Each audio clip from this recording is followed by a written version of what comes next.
that Matt Drudge is a listener because I could hear your words beneath his wings. So, Matt Drudge, thank you very much. And one other point that hadn't been brought up yet. Well, I don't think he got everything from me. I mean, I'm just seeing the same thing he's seeing. I just think we're similar on views of, like, cloning and police state. I mean, you have to be a moron not to see it. He just isn't bought and paid for it. Again, it's just so much credit goes to Drudge because he has been one of the key points, the key point that's helped the breakthrough that we're now seeing. And I just want to point out, if this elite's so powerful, how could just a website like Drudge hurt them so bad? Because it was an alternative narrative they didn't control.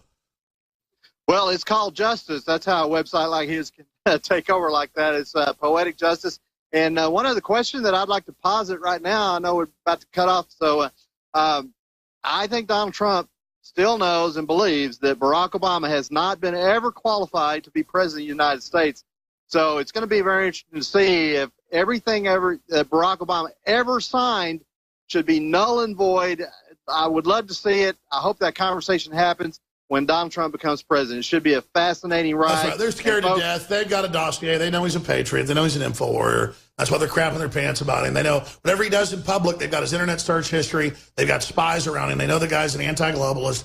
They know the guys that listen to InfoWars. They already know it, so I could say it. And they are crapping their pants, okay? And this is only the beginning. Richard, great job. Keep it up. Richard Reeves. Okay, I want to go to some phone calls. Sorry, go ahead, Richard. They just need to stock up on their Charmin, Alex. That's the last word I got. Stock up on Charmin, New World Order, George Soros. See you later. Get your diapers on. To get serious, we need to support the InfoWar.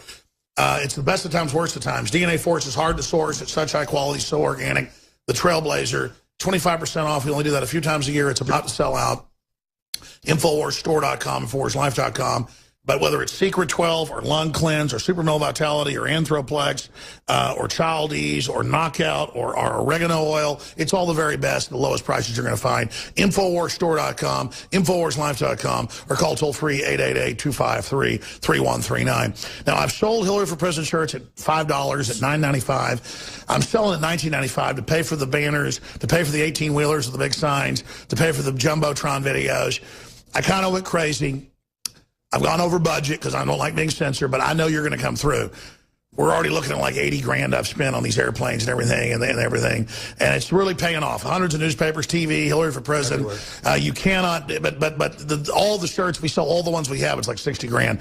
So, but we got more being printed right now. Everybody's got to go buy a Hillary for president shirt for $19.95. Show that InfoWars doesn't get on the hole. Because I want to really go crazy with airplanes at the DNC. We're looking at blimps as well. We're not going to be censored. InfoWarsStore.com. Get your Hillary for president shirts today. Look in the last 8 months how far that meme's come. It's ridiculous. I was looking at the cover of every major newspaper in America today, and our T-shirt is on every single one. At some point, I've been waiting for this a long time. It is the most amazing thing. I just walk up. I was walking up and down the street outside the convention center, and my eyes started tearing up because I was trying to hold back the laughter of just like, we're going to, like, take her down as far as this. People are starting to wake up and see. People don't know. Good people have initiative, too. When we take action, we win in history. When we lay down, we fail. In one block we will attack. We will win. In one block that I walked just a minute ago, I saw 15 of those shirts. Just in one block. The drive here from my spot where I'm staying, 30, 40, tons of them. They're every single where. The rally yesterday, almost everyone in the crowd had on a Hillary for Prison T-shirt. It is amazing. And everyone stops and they go, what does that shirt mean? Why? Why does she need to go to prison? And it allows us to engage in a conversation and teach these people who have no clue about who Hillary really is, about all the things she's been involved in. And we're not laying down to that witch. She's not going to buffalo us. We're not coward. We're not broke back. We're taking action. What about you? Get your Hillary for President shirt. I know you already have one. Buy another one. Give it to friends and family. I'm telling you, the war is now. The war is an info war. We're going to win. Great point, Biggs. Let's go ahead and take a call here. Who's been holding the longest here? Let's talk to Tyson in Texas. You're on the air, Tyson. How you doing, Alex Jones? Good, my friend. Joe Biggs. All right. I was calling because I know y'all, I understand Black Lives Matter, George Soros, and I don't even get down with Black Lives Matter. I just don't think that y'all can group every movement for black justice in with Black Lives Matter because it's not true. And my number one problem with the cops, I can use an example. The same way people don't want to be on the no-fly list without any a judge or a jury or anything saying you can get on a no-fly list is the same way black people don't want to be killed in the streets by cops without even getting to a court to see a judge. Well, let me give you the statistics. Statistically, there isn't more killing. There is more searching. There is more harassment. There is some racism in some areas. I'm not going to deny it. I've been arrested 4 times peacefully for protesting. I've run into thug cops. I'm a guy that made films about it, wrote books. I totally get it. All I'm saying is, statistically, being disrespected by bad cops or being hurt by them is one of the rarest forms out there. I mean, a shower is the most dangerous thing to an American or your car. And so all I'm saying is the globalists are taking it as a way to create all of us infighting that'll only make stuff worse. I mean, if I went outside and started waving a gun around, cops are going to come and they're going to put me down. And if I then resist arrest, there's a good chance I'm going to get shot. Yeah, but well, and most of those are. But there are some cases where the cop's just crazy and pulls a gun out and shoots somebody in the back. Oh, there was a guy here in Cleveland who didn't have a license plate on the front of his car, and the cop shot him right there. Shot him. I went to the scene of that last year when I was out here last summer. There's a lot of instances where bad things happen, and there's some that happen to people that get politicized. They shouldn't really get politicized, because if you're waving a gun around, that's going to happen. Yeah, I mean, there are certainly some guys that got chips on their shoulders that are wimps. That get hired. They shouldn't be hiring wimps at departments. Yeah, you get people out there with these egomaniacal, these power trips that are just out there because maybe they didn't get picked a footballer. Absolutely, but sir, what was your final point on that? Okay, well, my final point is I think black people and white people need to get to know each other's history and heritage and plight better, and then maybe we could, get further along, because as long as we saying, oh, that's white people problem or that's black people problem, we never going to see eye to eye, and that's going to keep the beef. But if we can generally show that we care about what's going on with each other, then I think we could fix it. And I don't believe it's all just police, because I know black people still got to do a lot to clean up their own community. But absolutely. All of us have issues. All of us have problems. And it's true that black community's been engineered by the globalists to fail. That's declassified. So blacks are victims. But the people saying, we're going to help you, you're victims, want to screw you over more is what I'm saying. The same folks that screwed you over are now trying to give you a helping hand. Believe me, they're not. Dude's jumping in here. Yeah, I just wanted to add something. I've had major dealings with the cops by driving around, going through all these security checkpoints, and even watching them break up a potential riot situation or fight between two, the liberals and the conservative Trump people. And they've been professional, courteous, nice. I haven't seen one cop that I would say that guy's out of control at all. And I'm not a big, I've been arrested before, so I'm not a big, cheerleader for police. I just like them to do their job. And I've seen nothing but them doing their job lately. That's right. I'm going to skip this break. I'm going to even cut off that great outro music because we've got Paul Watson coming up. But thank you so much, Tyson. Let's go ahead and take another call. Let's talk to Jack in Illinois. Jack, you're on the air worldwide. Go ahead. Yeah, it's great that all the victories are coming, Alex, but have you asked God forgiveness for your adultery with your wife?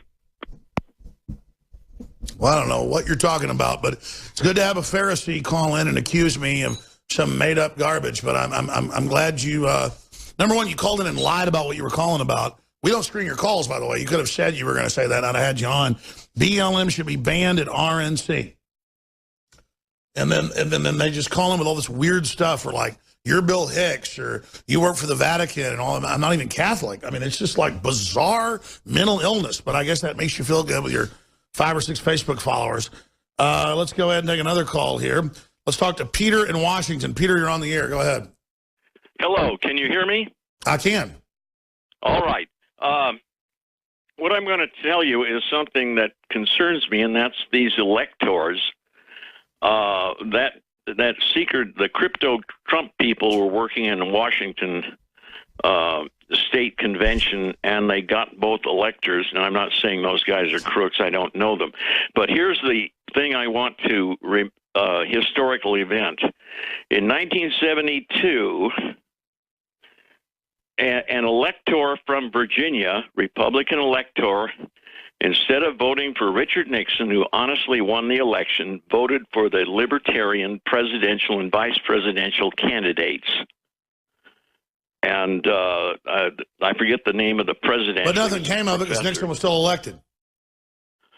Yeah, but you see, if you could get enough fakes, you could get it into the into Congress, the election. Yeah, no. Well, enough of those the neocons and the rhinos are trying that right now You're absolutely right. The question is, after we saw the popular vote, they have the political will to try it. It will backfire on them. I mean, I don't see any way they're going to get away with this. Do you, Biggs? They just want to embarrass Trump. They're trying to do whatever they can to embarrass him, but it's not going to happen. People talk about this Bernie Sanders movement. There's a far bigger movement going on right now, and that's the patriotism behind Trump, the people that are willing to come out here. They know that there's a good chance that they can be attacked wearing a Trump T-shirt, and I see more people walking around with those Trump shirts on with their heads held high.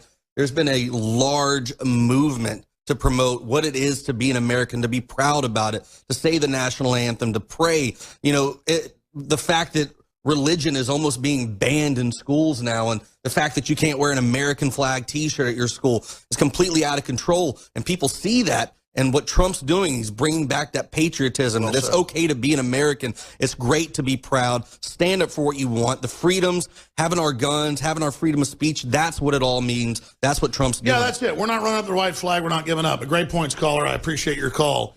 Trevor in Canada, you're on the air worldwide. Go ahead, Trevor. Hey, Alex, how you doing? Good, my friend. Hey, yeah, I just wanted to kind of talk about Comey and the indictment on Hillary there. Well, the fake indictment. Or lack thereof. Basically what's going on is they throw that in your face so hard. Like, how many things have we ever seen over the years in your face? And it's like, if you see that where he comes out for 15 minutes, tells you everything that she did illegally, says, we're not going to indict her, and then, but if anybody else does it, we're going to indict it. I think that's played a big part in waking a lot of people up. No, I agree. We saw her numbers drop even further when that happened. I was kind of mad at the FBI director, but if the whole process is rigged already, him kind of saying she's bad, but then we can't do anything, that was even more obvious. That was reverse psychology. That shows that political privilege that she has. But it might have made her an underdog if she actually got indicted. In a way, it's kind of sickeningly defeating her. Yeah, it's weird. When I talk to people out here, they're kind of like, you know what, that was it for me. That's the straw that broke the camel's back, to see that she can get away with something like that, because they know that if they did it, if anyone else would have committed those crimes, they would be in jail right now. You're absolutely right. Anything else, sir? Yeah, I mean, it's just like I'm up in the socialist utopia, Canada, but I work with a couple Americans there, and then I just lost I can't believe, like, they couldn't believe what they saw. Well, there is. Oh, your call's coming in and out. Thank you. Now they can't believe what they saw. Okay, let's take some other calls. Now let's talk to Dave in PA. You're on the air, Dave. Go ahead. Yes, good afternoon there, Alex. Yeah, a lot of people up here really like my Hillary shirt. I wear that out proudly, and I spread the word around about the InfoWars and about how corrupt her and her scumbag husband is. But well, you are the InfoWar. I want to salute you and every man, woman, and child that's doing it. God bless you. The real reason why I'm calling you is because there's this one television station up here that keeps showing this advertisement where Donald Trump is mocking a paralyzed person. And they keep showing this commercial over and over and over and over. Like they're really trying to put a hit piece out against him in a negative way. Yeah, it was a journalist. It was a joke. It wasn't real. It's fake. Yeah, I kind of figured this much, but the way how they're making it seem like as if he did it for real. And Buckley has the details. Come over and explain it to people. I remember vaguely following it. Yeah. No, Trump would never do that. It's a joke. Explain it, Buckley. Well, I don't know the absolute circumstances here, but I have read a couple stories on it, and essentially he is a journalist who has interviewed Trump a number of times, and they're friendly and familiar, and so there was some miscommunication in a couple different times where he said something about him when he attacked him, and it was, it wasn't a joke, but it was just about him, regardless of whether or not he was whether he was disabled or not, and he kind of went like, Trump will attack you if you're disabled, or a woman or a man, no. Exactly, and he kind of went like he was stupid, not like he was like disabled, but that's just kind of one of his mannerisms. So, I mean, I don't know. Trump is like Alex. He's unfiltered. He says what he's going to think, and a lot of times it may be politically correct. And if somebody else is attacking him, he doesn't. He takes off the gloves. Yeah, sure, there's no point. What do you think of the piece, though? I mean, I hear this everywhere. He made fun of I mean, what about Obama's executing veterans that need health care with a death list? I mean, it's like, oh, that's okay, though. But or all the drone strikes in Yemen that have killed hardly any high-value targets. Anything else, caller? Yeah, I think all these Hillary Clinton supporters must be on some kind of narcotics or something, because who in their right mind would want to support her with her track record? I hear you. Listen, we're out of time. Let me say one last quick thing on this, is that right there just proves to you that they don't have any dirt on him if they're going back 10 to 15 years to find one 5-second comment. That's what they have on Donald